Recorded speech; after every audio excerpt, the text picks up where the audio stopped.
अनि धरतीपुत्रलाई चाहिँ किनारा लगाएर अनि अङ्कितले ठाउँ पाउनुपर्छ भने राजनीति गर्ने कसको लागि राजनीति गरेको? वास्तवमा अङ्गीकृतको लागि पक्षपोषण भनेको वंशजमाथिको प्रहार हो। यदि आउने बित्तिकै राजनीति गर्न दिने हो, आउने बित्तिकै सांसद बनाउने हो, आउने बित्तिकै मन्त्री बनाउने हो, त्यो भनेको मेरो अंश हरण गरेको हो कि हैन? वंशजहरू एकजुट भएन भने नेपालीको हातमा दुईटा निर्वाचन पछि रहँदैन। 17,000 नेपाली केका लागि मारेको? सत्तामा जानलाई। नागरिकता भनेको पशुपतिमा लाइन लागेर पाउने कुरा होइन। नागरिकता भनेको जानकी मन्दिरमा लाइन लागेर पाउने कुरा होइन। नागरिकतालाई सहज नबनाऊ। नागरिकता भनेको जीमेल एकाउन्ट खोले जस्तो, फेसबुक खोले जस्तो, ट्विटर खोले जस्तो सहज नबनाऊ। एउटा वंशजले नेपालमा पाइला टेकेको 16 वर्षमा राज्यले नागरिकता दिन्छ भने एउटा अङ्गीकृतले नेपालमा पाइला टेकेको 7 वर्षमै दिने? नवनागरिकलाई राजनीति प्रवेश दिने हो भने वंशज हुनु र नवनागरिक हुनुमा के फरक छ? नागरिकतै 7 वर्षपछि दिने हो भने यो देशले अर्को ठुलो क्षति बेहोर्छ कि हाम्रो संसदमा 20 जना पूर्व तिब्बती छन्, 15 जना पूर्व भुटानी छन्, 30 जना पूर्व भारतीय छन् र 20 जना पूर्व चाइनिज छ भनेर हामीले सल्लाह गर्नुपर्ने स्थिति हुन्छ। जहाँका वंशजहरूको जीवन नरकीय अवस्थामा छ। त्यो मुलुकको नेताहरू पहिला वंशजको बारेमा सोच्ने हो कि पहिला अङ्गीकृतको लागि लड्ने हो? अङ्गीकृतहरूलाई ल्याएर सांसद बनाउने, अङ्गीकृतहरू ल्याएर मन्त्री बनाउने, अङ्गीकृतहरूलाई ल्याएर राज्यका निकायमा लैजाने हो भने त्यो मधेसी वंशजको विरुद्धमा हो कि होइन? तपाईँ हामी सबैलाई थाहा छ कि यो देशको एउटा पनि राजनीतिक परिवर्तन नेपालीहरूले गरेको होइन। 5 जना 4 जना कर्मचारीहरू इङ्गेज छन्। नागरिकता लिने मान्छे गलत हो भने नागरिकता दिने मान्छे कसरी ठिक भयो? यो नेपालको सरकार हो भनेको साबित गर्नुपर्छ। त्यो सकेन। नागरिकताको सवालमा चुक्यो। जुन पार्टीले नागरिकको लागि राजनीति गर्दैन त्यो आज नागरिकताको लागि राजनीति गर्ने? यो सरकारले गरेको संरचनागत रङ्गभेदको जवाब उपेन्द्र यादवजीले दिनु पर्दैन? 21 महिना सत्तामा साझेदार बस्दाखेरि उहाँको 25 वर्षको राजनीतिमा उहाँले एउटा उद्योग स्थापना गर्न सक्नुभयो? आज संसदमा जुन 7 जना अङ्गीकृत महिलाहरू हुनुहुन्छ, यदि अङ्गीकृतले राजनीति गर्न नपाउने स्थिति भएको भए आज त्यो 7 जना को हुन्थ्यो? धरतीपुत्र हुन्थ्यो। अनि धरतीपुत्रको अंश तपाईँले मारेको हो कि होइन? कि आज त यो स्थिति छ भने यदि नागरिकता सहज गरिदिनुहुन्छ भने अबको 10 वर्षपछि यो देशको स्थिति के होला? जब 8 वर्षपछि तपाईँ नागरिकता दिनुहुन्छ त्यतिखेर यो अङ्गीकृतहरूको एउटा ठुलो मोर्चाले यो राज्यलाई अहित गर्न सक्छ। नेपालले राजनेता पाएन। 77 जिल्लाको माटोलाई मुटुमा राखेर राजनीति गर्ने र त्यो अनुसारको अभिव्यक्ति दिने दल पाएन। हाम्रा नेताहरू समुदायका लागि राजनीति गर्ने कि निर्वाचन क्षेत्रका लागि राजनीति गर्ने कि अमुक भोटको लागि राजनीति गर्ने कि आफ्नो आकाका लागि राजनीति गर्ने कि देशका लागि राजनीति गर्ने त्यो तय गरौँ। नेपालमा नागरिकता भनेको त प्राणवायु जस्तै हो। नागरिकताविहीन मान्छे भएर बाँच्न सक्दैन। फर्जी कागजात बनाएर अमुक मुलुकमा नागरिकता लिएको छ, जसले आफ्नो देशको अपमान गरेको छ, उसँग दोहोरो नागरिकता छ। मधेस केन्द्रित दलले सिङ्गो मधेसको प्रतिनिधित्व गर्छ भने यो ठुलो भ्रम हो। देशले जिम्मेवारी बोध गर्यो।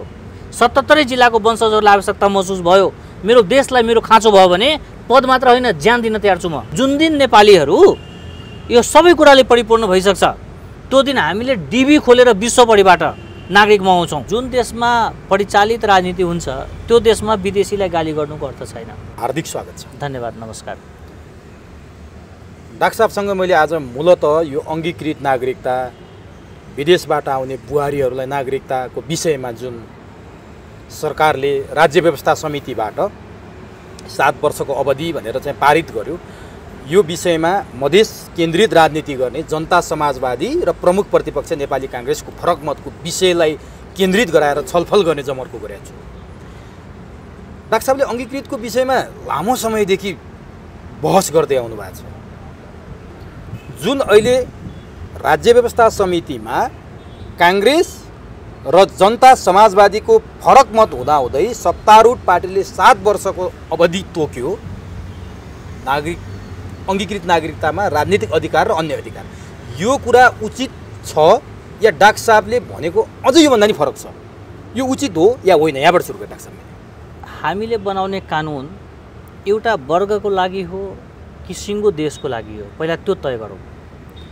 हाम्रा नेताहरू समुदायका लागि राजनीति गर्ने कि निर्वाचन क्षेत्रका लागि राजनीति गर्ने कि अमुक भोटको लागि राजनीति गर्ने कि आफ्नो आकाका लागि राजनीति गर्ने कि देशका लागि राजनीति गर्ने त्यो तय गरौँ।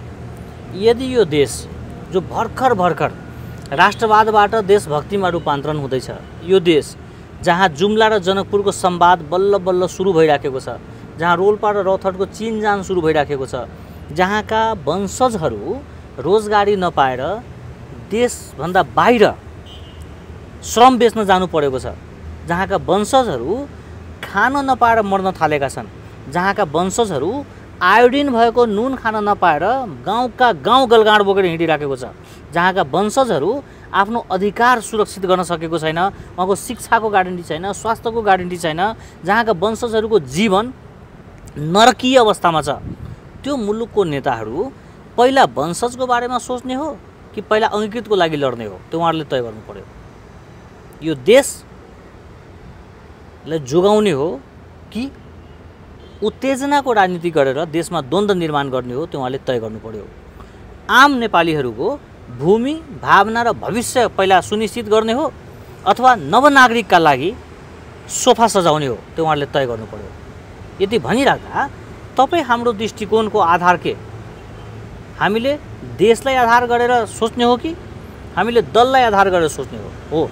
नेताहरू भोटको लागि राजनीति गर्छ, नेताहरू भावनाको राजनीति गर्छ, नेताहरू निर्वाचन क्षेत्रको राजनीति गर्छ, नेताहरू दलका लागि राजनीति गर्छ। तर बुद्धिजीवीहरू के गर्ने? नेता जस्तो भावनाको कुरा गर्ने कि जनताको भविष्यको कुरा गर्ने? नेता जस्तो दलको कुरा गर्ने कि देशको कुरा गर्ने? यदि देशको कुरा गर्ने हो, यदि जनताको भविष्यको कुरा गर्ने हो भने वंशजको अग्राधिकार कायम हुनुपर्छ, धरतीपुत्रहरूको अग्राधिकार कायम हुनुपर्छ, रोजगारीमा र राजनीतिमा वंशजहरूको वर्चस्व कायम हुनुपर्छ। यदि त्यो भएन भने नेपाल हिजोसम्म जसरी चलिराखेको थियो, जसरी विदेशीहरूको इन्ट्रेस्टमा, विदेशीहरूको इन्भेस्टमा, विदेशीहरूको चलखेलमा जसरी हामी आफ्नै विरुद्ध निर्णय गर्दै आउँदै थियौँ, यदि यही क्रम चल्दै गर्ने हो भने 2टादेखि 3टा निर्वाचन कुर्नु पर्दैन। तपाईँ हामी यसरी बसेर छलफल गर्नुपर्छ यही संविधान सभाको छेउमा कि हाम्रो संसदमा 20 जना पूर्व तिब्बती छन्, 15 जना पूर्व भुटानी छन्, 30 जना पूर्व भारतीय छन् र 20 जना पूर्व चाइनिज छ भनेर हामीले सल्लाह गर्नुपर्ने स्थिति हुन्छ। देश त रैथानेहरूको हो नि। नेपाल आउने नवनागरिकको आत्मसम्मानमा ठेस पुग्नु भएन। तर नवनागरिकलाई राजनीति प्रवेश दिने हो भने वंशज हुनु र नवनागरिक हुनुमा के फरक छ? नेपालमा जन्मिनु र नजन्मिनुमा के फरक छ? एउटा वंशजले नेपालमा पाइला टेकेको 16 वर्षमा राज्यले नागरिकता दिन्छ भने एउटा अङ्गीकृतले नेपालमा पाइला टेकेको 7 वर्षमै दिने? वंशजभन्दा पनि बढी सहुलियत हो नि यो, वर्षकै कुरा गर्ने हो भने। तर मेरो बुझाइ के हो भने नेपाललाई एउटा सफल देश, नेपाललाई एउटा नागरिकहरूको देश, 77 जिल्लाको नागरिकहरूको देश बनाउने हो भने राष्ट्रियताका सवालमा, अखण्डताका सवालमा, नागरिकताका सवालमा, सार्वभौम सत्ताको सवालमा निर्मम हुनुपर्छ। नागरिकता भनेको पशुपतिमा लाइन लागेर पाउने कुरा होइन। नागरिकता भनेको जानकी मन्दिरमा लाइन लागेर पाउने कुरा होइन। नागरिकतालाई सहज नबनाऊ। नागरिकता भनेको जीमेल एकाउन्ट खोले जस्तो, फेसबुक खोले जस्तो, ट्विटर खोले जस्तो सहज नबनाऊ। हरेक आउने मान्छेलाई नागरिकता लिनुहुन्छ कि नागरिकता लिनुहुन्छ कि भनेर हल्ला नगरौँ। नागरिकता देशको पहिचान हो। त्यही भएर नागरिकताका सवालमा कुनै पनि पार्टी, कुनै पनि दल, कुनै पनि नेता यदि सहज हुन्छ भने मलाई चाहिँ यो कुरामा विमति छ। र मेरो बुझाइ के हो भने नागरिकताको सवालमा राज्य कठोर हुनुपर्छ। 7 वर्ष मात्र होइन, राजनीतिक अधिकार एक पुस्तालाई दिनुहुन्न। जो पुस्त नेपाल आउँछ, चाहे ती बुहारी हुन् चाहे ती ज्वाइँ हुन्, नेपाल आएको पुस्ताको पहिलो पुस्तालाई राजनीतिक अधिकार नदिउँ। किनभने उनी आउने भनेको 20-22 वर्षपछि हो, उनको सन्तान वंशज भइ नै हाल्ने हो भने उहाँहरूसँग 10 औँला जोडेर बिन्ती गरौँ कि तपाईँ एक पुस्त राजनीति नगरिदिनुहोस्। हो, मैले यो भनिराख्दा कतिपय परिवारलाई ठेस पुग्ला, कतिपय व्यक्तिलाई ठेस पुग्ला, कतिपय योजनाकारलाई ठेस पुग्ला। तर तिनका जात, तिनका परिवार, तिनका योजना भन्दा त मातृभूमि ठुलो हो नि, देश त ठुलो हो नि। हामीले देशको भविष्य हेर्ने कि कुनै समुदायको भविष्य हेर्ने? हामीले देशका लागि चिन्तन गर्ने कि कुनै परिवारको चिन्तन गर्ने? हामीले सिङ्गो देशको 77 जिल्लाको रैथाने धरतीपुत्रको चिन्तन गर्ने अथवा 1%, 2% अङ्गीकृतको चिन्तन गर्ने? हामीले सोच्नुपर्छ। अब नि डाक्टर साहब, तपाईँले जसरी व्याख्या गर्नुभयो, यहाँ आउनुभन्दा अगाडि अझै म कहाँनिर एकचोटि फर्किन चाहेँ भने यति बेला कोरोना महामारीले हामी आक्रान्त छौँ। संसदमा विचाराधीन रहेको नागरिकता विधेयक सम्बन्धी राज्य व्यवस्था समितिमा छलफल भएर त्यो पनि बहुमतको आधारमा पास गर्नुपर्ने अवस्था जुन सिर्जना भयो नि डाक्टर साहब, यसको पछाडिको रहस्य र यसको पछाडिको तादम्यता चाहिँ के हुन सक्छ? यसलाई दुईटा दृष्टिकोणले हेर्न सकिन्छ। एउटा चाहिँ के हो भने लामो समयदेखि नागरिकताविहीन अवस्थामा नेपालभरि लाखौँ युवाहरू छन्। अङ्गीकृतका सन्तानहरूले नागरिकता नपाएका युवाहरू छन्। एउटा व्यक्तिलाई उसको 1 वर्ष 6 महिना 2 वर्ष भनेको ठुलो समय हुँदो रहेछ। नागरिकताविहीन अवस्थामा धेरै व्यक्तिहरू रहेका र उनले रोजगार नपाएका, उनले काम नपाएका, पासपोर्ट बनाउन नसकेका, सिम लिन नसकेको अवस्था। किन नेपालमा नागरिकता भनेको त प्राणवायु जस्तै हो। नागरिकताविहीन मान्छे भएर बाँच्न सक्दैन, त्यो अवस्था हो। मैले त्यही भएर चाहिँ सुरुदेखि नै के भन्दैछु भने यो नागरिकताको सवालमा हामीले निर्मम हुने, राजनीतिक अधिकार नदिने काम किन गर्नु पर्यो भने यसले नेपालमा आउने नवनागरिकहरूलाई नेपाल बिहेर गरेर जाँदा हामीले राजनीति गर्न पाउँदैन हो भनेर माइन्डसेट गरेर आउनुहुन्छ। कुनै विदेशी शक्तिले नेपालको सत्ता कब्जा गर्ने, नेपालको कानुन आफ्नो अनुकूल बनाउने कसैले सोचेको छ भने ऊ पनि 2 पाइला पछाडि सर्छ र नेपालका वंशजहरू शिर ठाडो पारेर यो ममाथिको दायित्व आइपुग्यो कि अब देश बनाउने, ममाथिको दायित्व आइपुग्यो कि 77 जिल्लामा रहेका विभेदहरू अन्त्य गर्ने र 77 जिल्लाका धरतीपुत्रहरू एक ठाउँमा आउने, त्यो चाहिँ अनुकूलता बन्छ है। त्यही भएर वंशजहरूमाथिको विश्वास, उनीमाथिको दायित्व, उनका भूमिका र उनको अग्राधिकार कायम गरौँ भनेको हो। यदि भनिराख्दा यही समयमा यो विषय किन आयो भन्नुहुन्छ भने यसको अर्को पक्ष के छ भने कोरोना महामारीमा भएका भ्रष्टाचारका सवालहरू, यो सरकारले गरेका संरचनागत रङ्गभेदका सवालहरू, नेपाली काङ्ग्रेसलाई एमसिसी नहुने कुण्ठाका सवालहरू र अरू पनि विभिन्न खालको प्रवाहहरूलाई थोरै भए पनि विषयान्तर गर्न सकिन्छ कि? थोरै भए पनि पिठ्युमा एमसिसीको झोला बोकेकालाई त्यो झोला हटाएर अङ्गीकृतको झोला बोकाउन सकिन्छ कि? देशलाई हिसाब किताब मागिराखेको दललाई यो झोला यहीँ थन्काइदेऊ, तिमी अङ्गीकृतको लागि कुद भनेर डाइभर्ट गरेको हो कि? त्यो राजनीतिका दाउपेचहरू होला, म त्यतापट्टि जान्न। तर यो नागरिकतै 7 वर्षपछि दिने हो भने यो देशले अर्को ठुलो क्षति बेहोर्छ। त्यो के भने कि विवाह गरेर आइसकेका नवनागरिकलाई तपाईँले नागरिकता दिनु भएन भने उसले सिम कार्ड बोक्न पाउँदैन, हनीमुनमा जानको लागि पासपोर्ट बनाउन पाउँदैन, ऊ एउटा डक्टर, इन्जिनियर वा अरू प्राविधिक रूपबाट दक्ष जनशक्ति होला, उनले व्यवसाय गर्न पाउँदैन, उनले रोजगार गर्न पाउँदैन भने उनी 7 वर्षसम्म यही देशमा बसेर नेपालकै अन्नपानी खाएर नेपालप्रति नै कुण्ठा बोक्न थाल्छ। उनको मनमा देशप्रति, व्यवस्थाप्रति, यो नेतृत्वप्रति, राजनीतिप्रति, राज्य सत्ताप्रति, राजनीतिक सत्ताप्रति एक खालको घृणाहरू मनमा उब्जेर आउँछ। जब 8 वर्षपछि तपाईँ नागरिकता दिनुहुन्छ त्यतिखेर यो अङ्गीकृतहरूको एउटा ठुलो मोर्चाले यो राज्यलाई अहित गर्न सक्छ।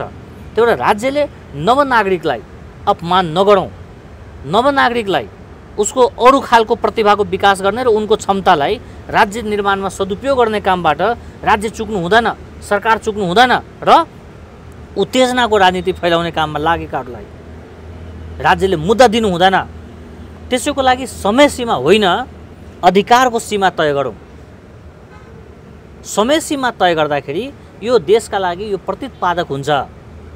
अझ फेरि के छ भने भारतसँगको सम्बन्ध पहिला जस्तो सन्तुलित छैन, चीनसँगको सम्बन्ध पहिला जस्तो सन्तुलित छैन, अमेरिकासँगको सम्बन्ध असन्तुलित हुने सम्भावना प्रबल छ। यो नेपाल सिङ्गो राष्ट्रले सबैसँग फरक र समदूरीको सिद्धान्तमा बाँच्न थाल्यो भने यो अझ बढी असहज स्थिति हुन्छ।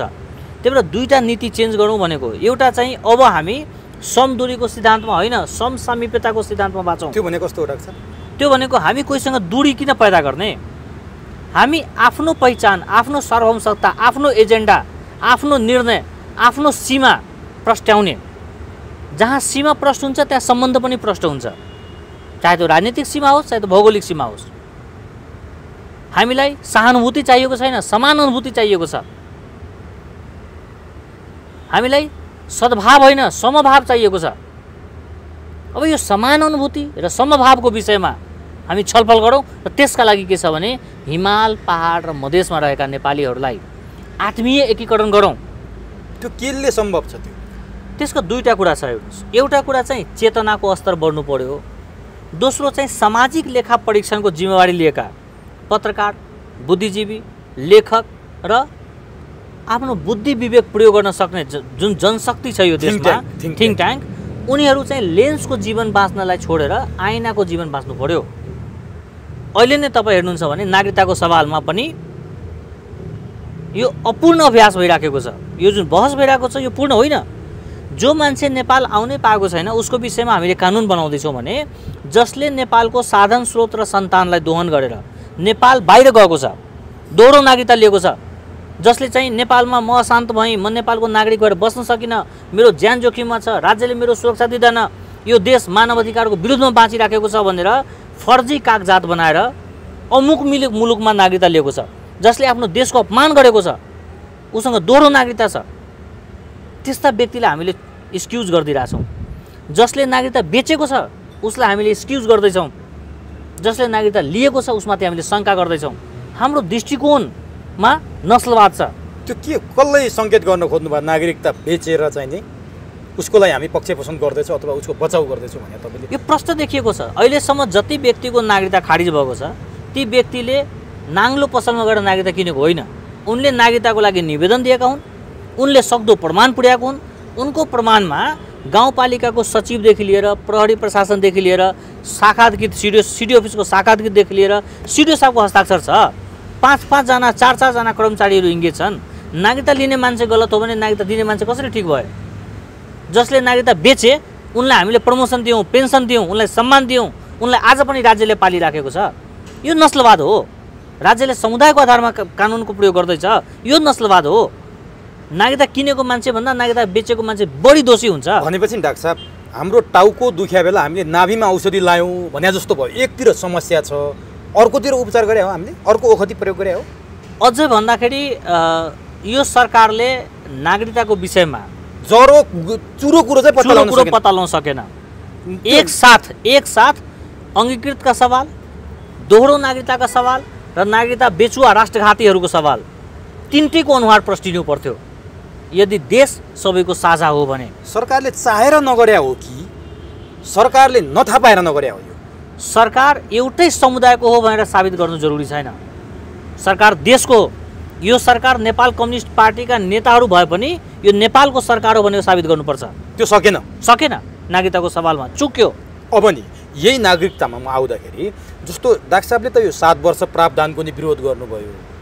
7 वर्ष प्रावधान राखे तापनि त्यहाँ राजनीतिक अधिकार कहिले पनि दिन हुँदैन भन्ने डाक्टर साहबको तर्क हो। मेरो प्रष्ट अडान के छ भने नवनागरिकलाई राजनीतिक अधिकार दिनु हुँदैन कहिले भनेको कति वर्ष हैन, उसको पुस्ताभरि उसको पुस्ता भनेको कति वर्ष? जस्तो म मानौँ म नवनागरिक भए, मैले अङ्गीकृत नागरिकता पाएँ, म बाँचुन्जेल राजनीति गर्न नपाउने? वास्तवमा नपाउने, किनभने वंशजहरूको अग्राधिकार कायम हुनु पर्यो। तर त्यो अङ्गीकृत नागरिकताबाट खतरा चाहिँ कहाँनिर हुन्छ डाक्टर साहब? कसरी हुन्छ यो बुझ्नु पर्यो क्या। यो देश तपाईँ हामी सबैलाई थाहा छ कि यो देशको एउटा पनि राजनीतिक परिवर्तन नेपालीहरूले गरेको होइन। तपाईँ हामी सबैलाई थाहा छ कि नेपालको राजनीतिक दलहरू स्वचालित छैन, सञ्चालित छ भन्ने कुरा तपाईँ हामी सबैलाई थाहा छ। तपाईँ हामी सबैलाई थाहा छ कि हाम्रो भाग्यको फैसला हाम्रो नेताको कलमबाट मुखबाट भए पनि त्यो मुखको बानीमा नेपाली माटोको गन्ध आउँदैन। हामी सबैलाई थाहा छ। हामी सबैलाई थाहा छ कि 77वटा जिल्ला भएको मुलुकमा 241वटा एनजिओले काम गर्दैछ। हामी सबैलाई थाहा छ। हामीलाई थाहा छ कि हाम्रो नेताहरू हाम्रो माटोको लागि, हाम्रो जनताको लागि काम गर्दैन। कसको लागि गर्छ? तपाईँ हेर्दै हुनुहुन्छ, तपाईँ आजसम्म हेर्दै हुनुहुन्छ। 17,000 नेपाली केका लागि मारेको? सत्तामा जानलाई? गौर घटना, नेपालगञ्ज घटना, लान घटना के को लागि गरेको? कुन चाहिँ परिवर्तन कहाँसम्म पुग्यो?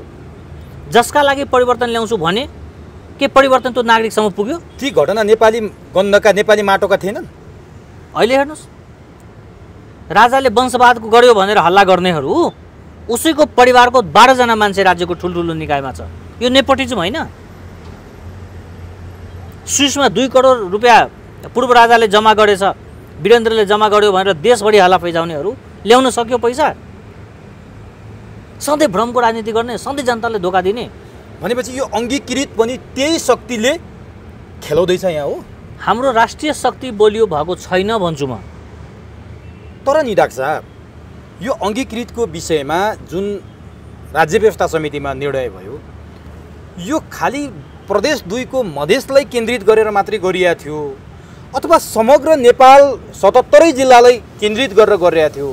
यो जनताले नबुझे हुन् कि यो नेपाली काङ्ग्रेस र मधेस केन्द्रित राजनीति गर्ने जनता समाजवादीले नबुझे हुन् कि यो खासमा कसको लागि गरिएको थियो? यो जनता 77 जिल्लाको जनताको लागि होइन डाक्टर साहब। हेर्नुस्, कानुन भनेको त 77 जिल्लाका लागि नै हो। हामीले बुझ्ने त त्यसरी हो। तर 62-63 पछि निरन्तर सत्तामा बसेका मधेस केन्द्रित दलका 74 जना मन्त्रीले मधेसमा कुनै उल्लेख्य काम गर्न नसकेका कारण मधेसमा पुगेर जनतालाई कन्भिन्स गर्ने औकातमा थिएन। जनाधार गुमाएका नेपाली काङ्ग्रेसलाई जनाधार खोजीको लागि उनलाई एजेन्डा थिएन। त्यही भएर यिनले एजेन्डा खोज्ने क्रममा एउटा सेन्टिमेन्टको मुद्दा पायो।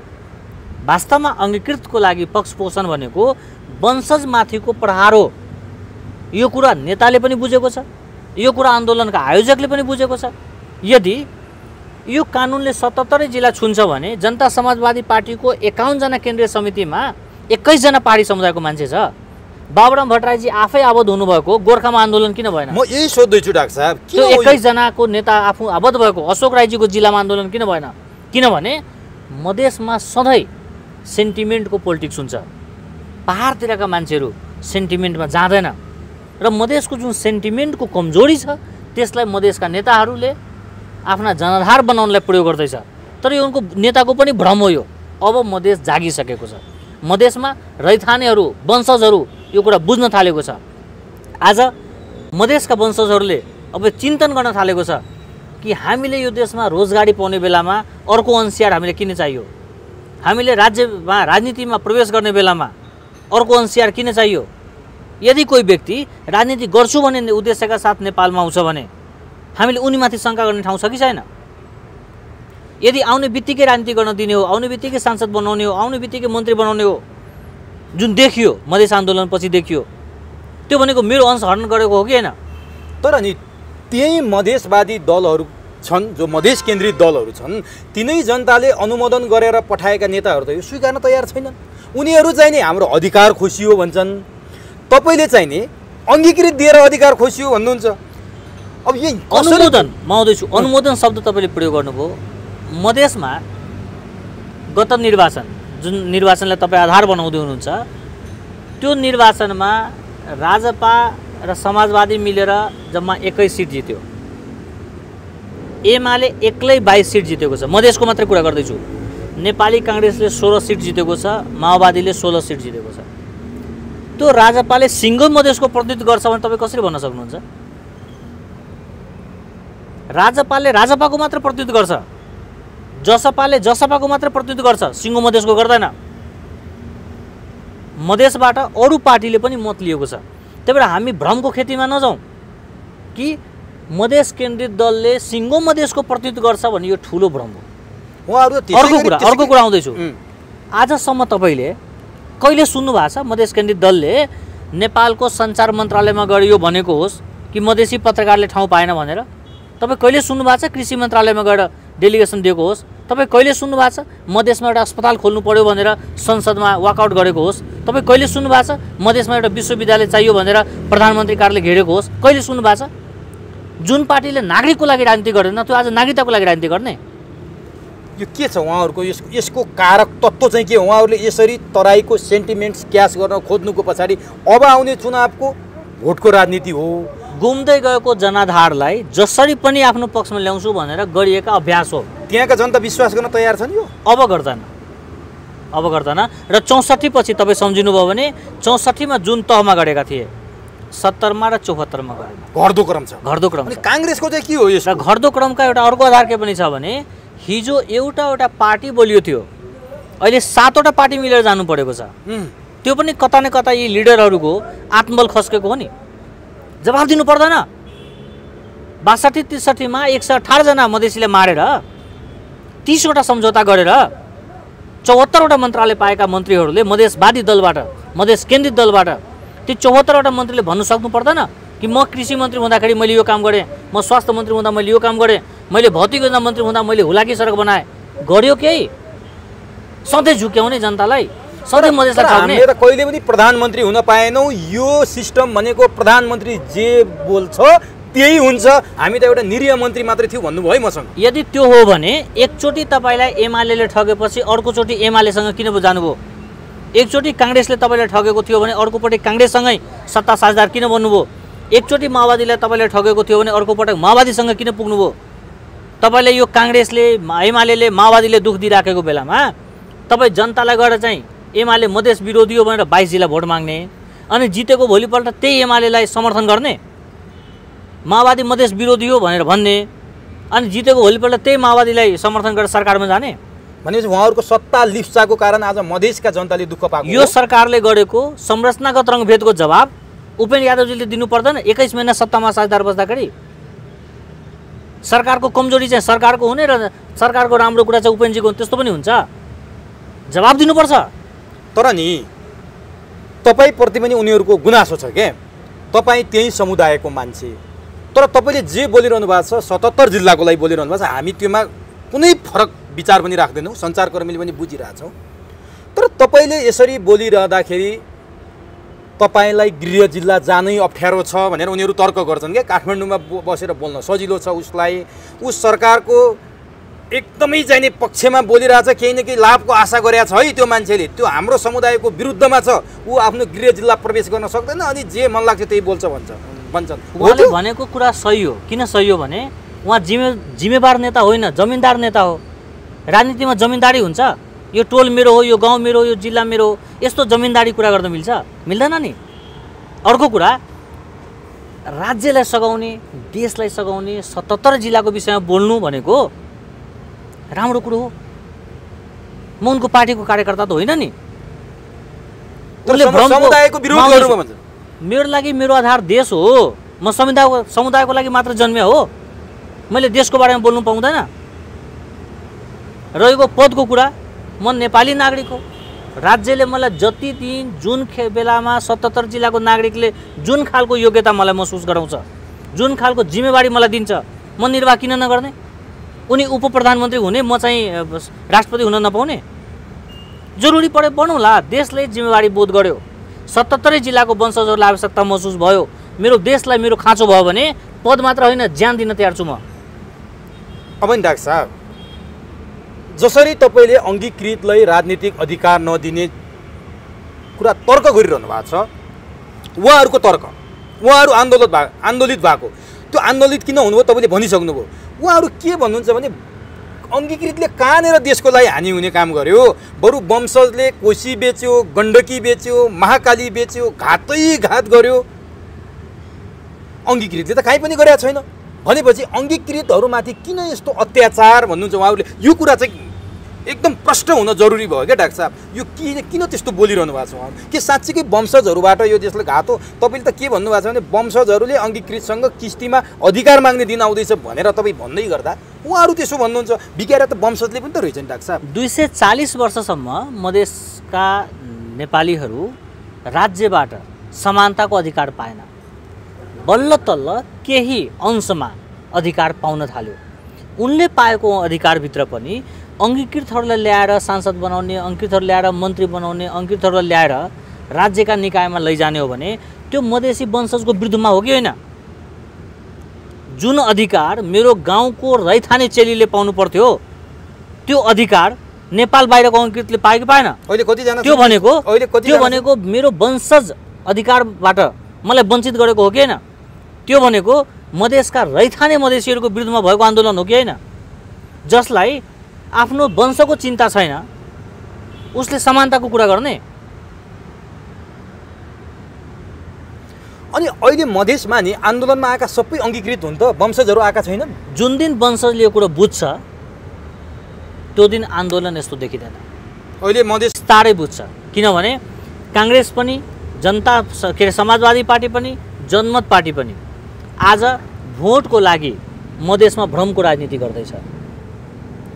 वंशजको अधिकार कुण्ठित गर्ने, वंशजले पाउने अवसरहरूलाई कुण्ठित गर्ने, वंशजका लागि नयाँ सेयर होल्डरहरूलाई अधिकार देऊ भनेर हिँड्ने, यी भनेका नेपाली वंशजहरूको विरुद्धमा, धरतीपुत्रहरूको विरुद्धमा थालिएको अभ्यास हो। यो आज नभए 10 वर्षमा यो कुरा साबित हुन्छ।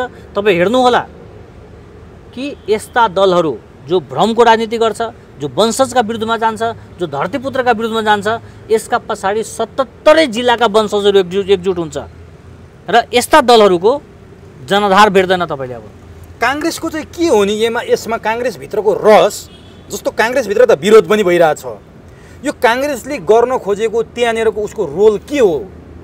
यो अलिकति विरोधाभास देखियो के? नेपाली काङ्ग्रेसको नेतृत्व बाटो बिराएको नेपाली काङ्ग्रेसले नेपालका धरतीपुत्रहरूको विरुद्धमा जसरी निर्णय गरेर जसरी आन्दोलनमा गइराखेको छ, काङ्ग्रेस ठुलो भ्रममा छ कि म मधेसमा जनाधार बनाउँछु भनेर। तर मधेसका धरतीपुत्रहरूले यो कुरा बुझ्दैछन् र निर्वाचनसम्म यो कुरा बुझिसक्छन् र काङ्ग्रेसले देशमा पनि आफ्नो भाव गुमाउँछ र मधेसमा पनि आधार स्थापित गर्न सक्दैन। यो काङ्ग्रेस यो निर्णयले गर्दा चुकेको हो। अब काङ्ग्रेसको यो निर्णयले गर्दा मधेस के हुन्छ तपाईँले भन्नुहोला। हिमाल र पहाडमा त काङ्ग्रेसको विरुद्धता जनमत उल्टिसक्यो, मधेसमा पनि उल्टिन्छ भनेपछि अब काङ्ग्रेस कहाँ भेटिन्छ त? निर्वाचन आयोगमा एकादेशमा निर्वाचन आयोगमा भेटिन्छ। त्यो अवस्थामा काङ्ग्रेस पुगिसक्यो, पुग्न सक्छ। अब भनिदिनुहोस्, यसरी अङ्गीकृतहरूमाथि तपाईँहरूले यस्तो निर्मम र कठोर निर्णय गर्न खोजिरहनु भएको छ नि। तपाईँ त झन् यो 7 वर्षभन्दा पनि अझ निर्मम कठोर हुनुपर्छ भन्ने भावना राखिरहनु भएको छ। यसले गर्दा मधेसको संस्कृतिमाथि नै प्रहार भयो भनेर मधेसका कतिपय नेता भन्नुहुन्छ। कसरी भने, जसरी भारतबाट छोरीलाई बुहारीको रूपमा भित्र्याइन्थ्यो, उनीहरूले उता भारतको सम्पूर्ण कुरा त्यागेर, मातृभूमि त्यागेर, आमा बाउ त्यागेर, भारतको नागरिकता त्यागेर नेपालमा आउँदाखेरि एउटा यहाँको दृष्टिकोणले एउटा दोस्रो दर्जाको नागरिकको हैसियतले घरमा बस्नुपर्छ भने भारत र नेपाल बिचको रोटी बेटीको सम्बन्ध पनि सक्यो। एकजना त्यहीँका जिम्मेवार नेताले त अब भारतले हामीलाई छोरी दिँदैन समेत भन्नुभयो भने यो संस्कृतिमाथिको प्रहार हो।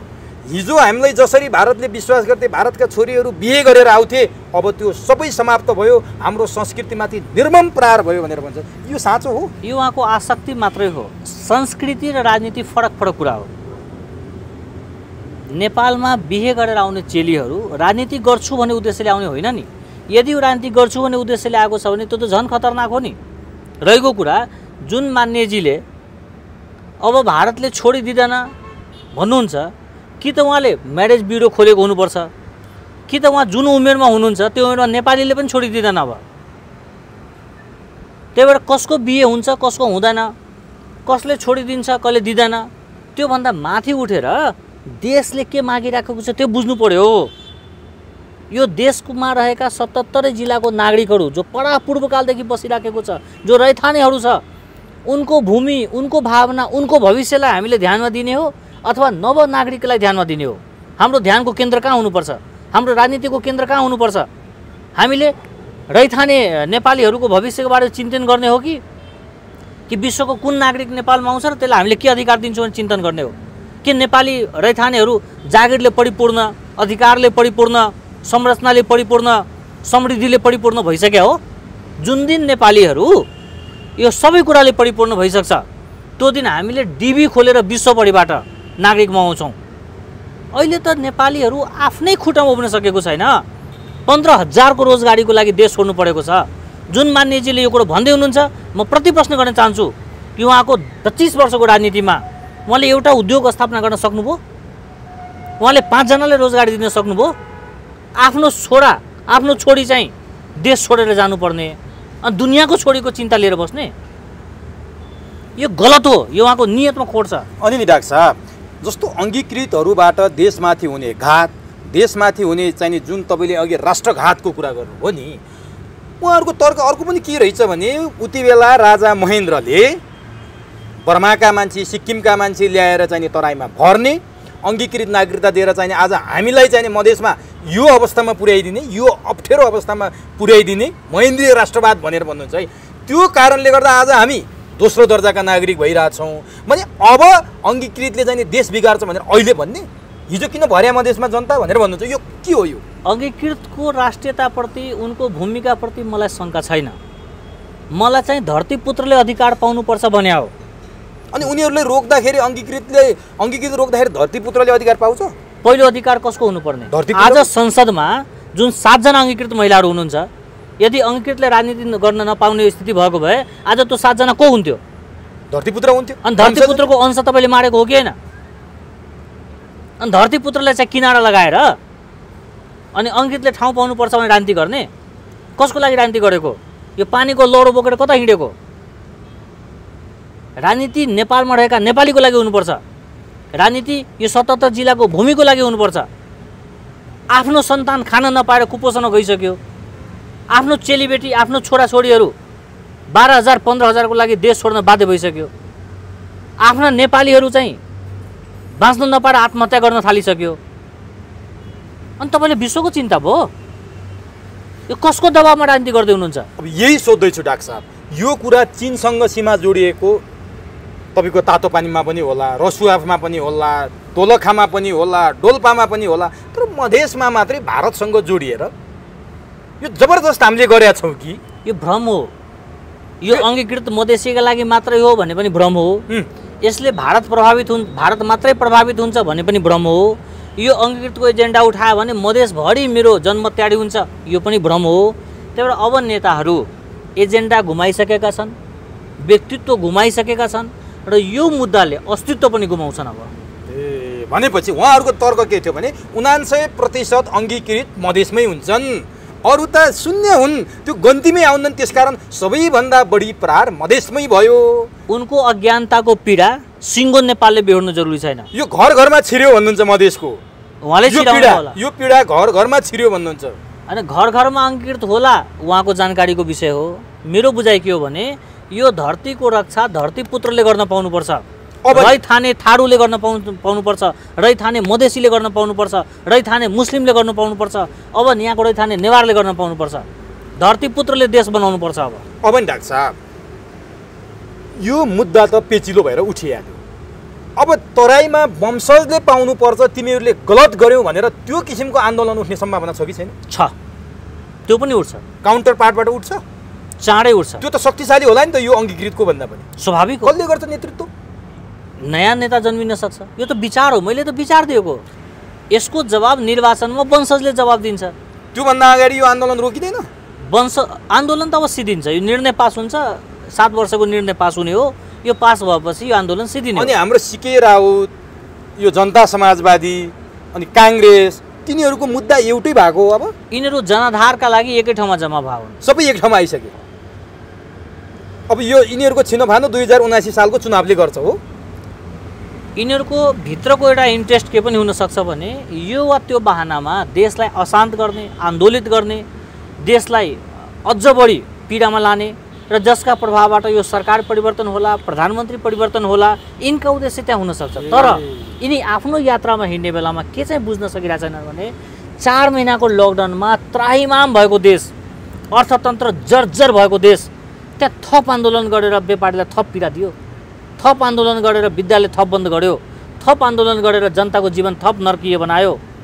यतापट्टि संविधानमा तलब पनि खाइराख्ने, अर्कोतिर व्यापारीलाई सटर खोल्न नदिने, नागरिक विरुद्धको पनि आन्दोलन गर्न मिल्छ भने तुक छैन यो आन्दोलन। अहिलेको अवस्थामा तुक छ। हरेक 12 वर्ष 15 वर्षमा संविधान खारिज हुने, व्यवस्था परिवर्तन हुने स्थिति थियो। अहिले यो कोल्टो फेर्नुपर्ने स्थिति भइसकेको कारणले गर्दाखेरि विभिन्न व्यक्तिहरू जसले देशलाई आधार बनाउन सकेको छैन, जसले जातलाई, क्षेत्रलाई, वर्गलाई र आकालाई आधार बनाएर बाँचिराखेका छन्, तिनीहरूले यो आन्दोलनलाई थप ऊर्जा दिने, काङ्ग्रेसको, जनमतको, जसपाको जुन इन्ट्रेस्ट छ त्यसमाथि थप इन्भेस्ट गरेर, व्यथितिलाई थप चर्काएर, जनतालाई त्राहिमाम गरेर यो सत्ता मात्र होइन व्यवस्था पनि परिवर्तन गर्न सकिन्छ भनेर यात्रा गरेको हुनसक्छ। यो कहीँबाट छ, यसमा बेलुनमा हावा भरेको? यिनीहरू आफै बेलुन रहन्छन्, यिनलाई कसले हावा भर्नु? कतिपयले शङ्का गर्छन् क्या, भारत, पश्चिम, चीन पनि अब त यहाँ आइसक्यो। जुन देशमा परिचालित राजनीति हुन्छ त्यो देशमा विदेशीलाई गाली गर्नुको अर्थ छैन। आफ्नै नेता बिकाउँछ भने कसले खरिद गर्यो भने किन सफल बिक्न त बिक्या हुन्, देश केन्द्रित छैनन्, सञ्चालित छन्, स्वचालित छैनन्। अनि नि अब पश्चिमा र भारतको निकै चर्चा हुन्थ्यो, फेरि उत्तर पनि हाबी भयो भन्ने अहिले सुनिन्छ क्या, तपाईँ देख्नुहुन्छ त्यस्तो? मलाई चाहिँ व्यक्तिगत रूपमा के लाग्छ भने आजसम्म तपाईसँग कुरा गरिराख्दाखेरि पनि नेपालले राजनेता पाएन, 77 जिल्लाको माटोलाई मुटुमा राखेर राजनीति गर्ने र त्यो अनुसारको अभिव्यक्ति दिने दल पाएन, अथवा एक शब्दमा भन्ने हो भने नेपालले लिडर पाएन, डिलर मात्रै पायो। जसले गर्दा नागरिकसँग राजनीति गरिनेहरूले नागरिकका लागि राजनीति गर्दिएन। जनताको पक्षमा राजनीति हुनुपर्ने ठाउँमा जनतासँगै राजनीति गर्यो। कहिले मधेसीलाई पहाडीसँग, कहिले पहाडीलाई खससँग, खसलाई जनजातिसँग, जनजातिलाई महिलासँग, नागरिक फुटाउने, मधेसभित्र ब्याकवार्ड फरवार्डको राजनीति गर्ने, हिन्दू मुस्लिमको राजनीति गर्ने, यो नागरिकसँगै राजनीति गरेर नेताहरू सत्ताको लागि आफूलाई गोटी बनायो। देश केन्द्रित राजनीति गर्न सकेन। काङ्ग्रेस, नेपाल कम्युनिस्ट पार्टी राष्ट्रिय संरचना भए पनि नस्लीय चिन्तनमा गयो। जनता समाजवादी पार्टी क्षेत्रीय संरचना भएर पनि त्यो पनि एउटा नस्लीय चिन्तनमा गयो। एउटा समुदाय, एउटा वर्गलाई समाते। सबै नेपालका लागि, सबै नेपालीका लागि राजनीति हुन सकेन। त्यसैको लागि म घरिघरि भन्दैछु कि आज त यो स्थिति छ भने यदि नागरिकता सहज गरिदिनुहुन्छ भने अबको 10 वर्षपछि यो देशको स्थिति के होला? जसले अङ्गीकृतको पक्षमा वकालत गर्दैछ तिनले सँगसँगै एउटा अर्को पनि मुद्दा उठाइराखेको छ। त्यो के हो भने जनसङ्ख्याको आधारमा राजनीतिक क्षेत्र, निर्वाचन क्षेत्र निर्धारण गर भन्दैछ। एकातिर अङ्गीकृतलाई नागरिकता देऊ भन्छ, अर्कोतिर जनघनत्वको आधारमा निर्वाचन क्षेत्र ल्याऊ भन्छ। यो दुईटा भनेको के हो? प्रस्ताउनु पर्दैन उहाँहरूले? सुम्पिने हो, कहीँ कतै सुम्पिने हो। हामी नेपालीले बुझ्नु पर्दैन? योभन्दा ठुलो सङ्केत के हुनुपर्छ? प्रश्न भनिदिनुहोस् त, जनताले बुझ्ने गरी त्यसको सङ्केत के हो? फिजीकरण? जनता बुझिराखेको छ, जनता बुझिराखेको। यो दुईटा त होला नि, कि त फिजीकरण कि त सिक्किमीकरण हो। वंशजहरू एकजुट भएन भने नेपाल, नेपालीको हातमा दुईटा निर्वाचन पछि रहँदैन। तपाईँको भविष्यवाणी मिल्ने भविष्यवाणी हो कि तपाईँले यो उनीहरूलाई च्यालेन्ज गरे मात्रै हो कि कस्तो हो यो? म राजनीतिक कर्मी होइन, म यो देशको माटोलाई मनमा राखेर बोलेको कुरा हो। र पुनः दोहोऱ्याउँछु, यदि देशभरिका वंशजहरू देशका लागि एकजुट हुन सकेन भने दुईटा निर्वाचन पछि नेपाल नेपालीहरूको हातमा हुँदैन। किनभने हामी कहाँ अहिलेदेखि नै नागरिकता र देशभक्ति फरक फरक रहेछ भन्ने कुरा नेताले साबित गर्न थालिसक्यो।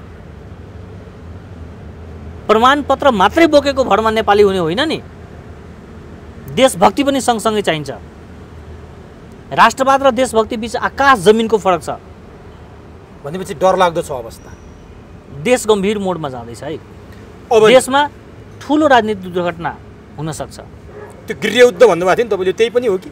हुन सक्छ। हामी गृहयुद्धमा सङ्घारमा गइसकेको छौँ। आजसम्म 1600 चान्चुन नेपालीहरू आत्महत्या गरिसके। रहरले गरे हो। काठमाडौँका अधिकांश परिवार त्राहिमाम छन्, घर भाडा तिर्न नसकेर। 70% बढी सञ्चार माध्यम बन्द हुने अवस्थामा गइसक्यो। हाम्रा व्यापारहरू चौपट भइसके। हाम्रो राजस्वले कर्मचारीको तलब दिन सक्ने अवस्थामा छैन। हामी कता जाँदैछौँ? नेता पाल्नलाई देश के अरे राजनीति गर्ने? अनि यही बेला नि डाक्टर साहब, दक्षिणी छिमेकी भारतसँग त सीमाको विवाद छँदै थियो, फेरि उत्तरी छिमेकीसँग पनि विवाद भनेर केही सञ्चार माध्यममा आए। विज्ञ व्यक्तित्वहरूले नै भ्रामक कुराहरू सञ्चार माध्यममा, ठुला ठुला सञ्चार माध्यममा बोलेका कुराहरू आए। चीनसँग विवाद छ भनेर बोलियो। त्यो हुँदै नभएको कृषि मन्त्रालयको विज्ञप्तिलाई आधार मानेर ठुल्ठुला सञ्चार माध्यमले चीनसँगको विवादका कुरा ल्याए। तर ती सबै कुरा झुट साबित भए। परराष्ट्र मन्त्रालयले पनि होइन भन्यो।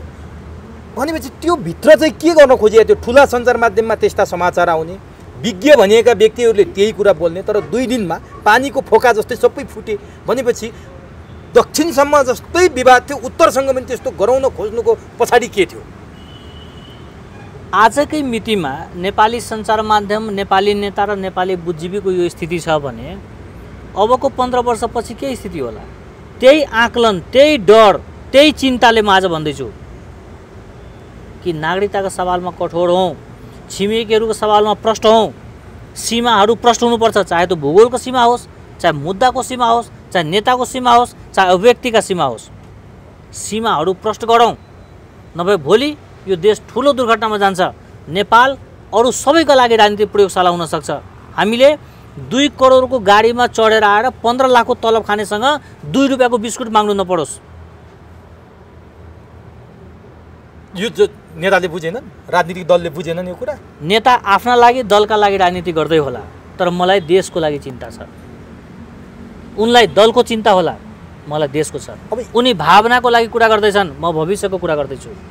म राजनीतिकर्मी होइन, तर मलाई 77 जिल्लाको नागरिकको चिन्ता छ। मेरो देश अर्काको लागि प्रयोगशाला हुँदैछ, मलाई त्यो कुराको चिन्ता छ।